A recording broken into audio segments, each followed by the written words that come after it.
Ugh. I really had to take time away from Soul Reaver for this.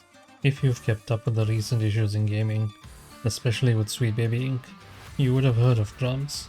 Ever since taking over the attention from Brutus, who had a Sweet Baby employee start a harassment campaign on him, Grumps somehow became the face of the anti-DEI movement in gaming.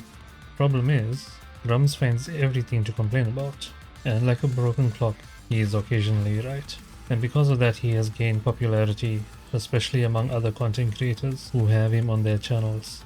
And pair that with the excessive hate campaigns, he started to think of himself as the savior of gaming. And that's the problem. Grumps has developed a massive savior complex, calling everything woke without knowing anything about the games he's crying about. Like when he tried going after Monster Hunter, only to say false alarm when he saw the other female characters in the game. Grumps does not play the games he champions. Those are just another step in his grift ladder.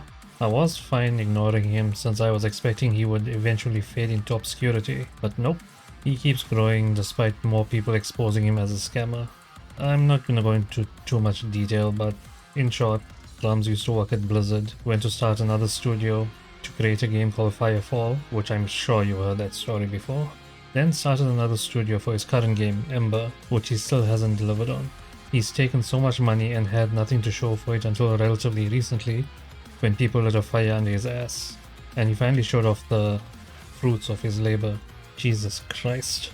I've seen people pick up Unreal Engine and put out better models in a week. Even if you ignore the models, the game looks horrible.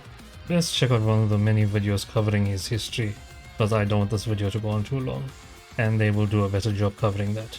More and more backers of the project started calling him out. Grumps' response? Ban them from the Discord and pretend they weren't actual backers. All that attention that people have given him made him think he's above criticism, and other YouTubers seem to think the same. If anyone asks them why they are supporting a scammer, they'll make it seem like it's not that important. I don't know, taking around $600,000 and spending all day on Twitter arguing with people is extremely questionable. If there's anything to take away from this video, do your research on the people you want to support. There are way better people calling out actual bullshit in the industry than Grumps. Support those that actually want to combat the bad writing and tokenism in media.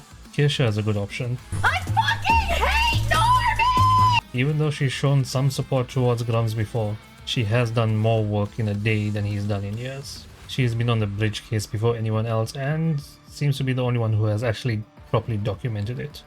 So anyway, I'm going back to Soul Reaver. I'll see you guys next time. Later.